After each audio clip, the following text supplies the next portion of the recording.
যোৱা 3 দিন ধৰি মোৰ ভিডিঅ' যোগে চমৰীয়া সত্ৰত চলি থকা সত্ৰ মহোৎসৱৰ চূণৰ ভাৰ দিয়া হাঙিৰ ভাৰৰ পৰম্পৰা আপোনালোকক দেখুৱাব পৰাৰ সৌভাগ্য হৈছিল। এই সত্ৰ মহোৎসৱ বৰবিষ্ণু আতাৰ তিৰুভাৱ তিথি উপলক্ষে প্ৰতি বছৰে ফাগুন মাহৰ শুক্লা দ্বিতীয়া তিথিত পালন কৰা হয়।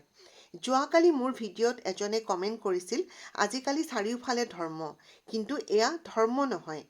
1588 চনৰ পৰা চলি অহা এখন সত্ৰৰ পৰম্পৰা আৰু ঐতিহ্য। বৰবিষ্ণু আতা যেতিয়া সত্ৰত আছিল তেতিয়া সত্ৰাধিকাৰ নাছিল। বৰবিষ্ণু আতা আৰ্থিকভাৱে সচ্ছল নাছিল। সেই সময়ত গাঁৱৰ ৰাইজে তেখেতৰ কাৰণে চাউল, শাক-পাচলি নিজৰ সামৰ্থ্য অনুযায়ী ঘৰৰ পৰা লৈ আনিছিল, কিয়নো ইয়াৰ বেছিভাগ লোকেই কৃষিজীৱী আছিল।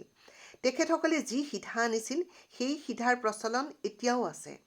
প্ৰতি বছৰে সভা মহোৎসৱত বিভিন্ন সত্ৰৰ পৰা যিসকল ভকত, ওচৰৰ গাঁৱৰ ৰাইজ, দূৰ-দূৰণিৰ পৰা অহা অতিথিসকলক এই সিধাৰ এটা এটা অংশ সকলোকে দিয়া হয়। এই সিধাৰ ভাগ স্থানীয় লোকসকলে নাপায়। এই সিধাৰ ভাগ যোৱা 2 বছৰে মই ল'বলৈ পাইছোঁ।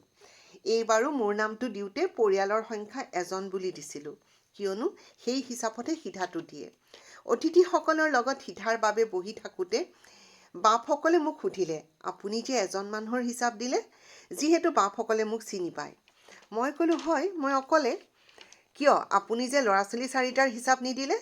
লগে লগে এজনে বাপক চিঞৰি ক'লে, এখেতৰ 5 জনৰ সিধা হ'ব দেই। এইখনেই চমৰীয়া সত্ৰ, য'ত ইমান উদাৰ মনৰ ভকত বাপসকলে মোৰ কুকুৰ পোৱালীকেইটাৰ কাৰণেও সিধাৰ এটা অংশ দিলে। আজি মহোৎসৱৰ সামৰণি পৰিল, যদিও মেলাখন কিছুদিনলৈ থাকিব। মই স্থানীয় ছোৱালীবোৰৰ লগত ইয়াৰ ৰাতিৰ সাংস্কৃতিক অনুষ্ঠান, মীনা বজাৰৰ আনন্দ লৈ ৰাতি পলমকৈ আহি ঘৰ পাওঁ, আকৌ ঘৰৰ পৰাই সাংস্কৃতিক অনুষ্ঠানবোৰ শুনি থাকোঁ। বৰ্তমান মই মোৰ ল'ৰা-ছোৱালীকেইটাৰ লগত চমৰীয়াত আছোঁ। সিহঁতে কিদৰে গাঁৱৰ পৰিৱেশত ফূৰ্তিত আছে মই আপোনালোকক ভিডিঅ' যোগে দেখুৱাম। মহোৎসৱৰ কিছু ভিডিঅ' দেখুৱাবলৈ এতিয়াও বাকী আছে। লগ পাম নতুন ভিডিঅ' লৈ।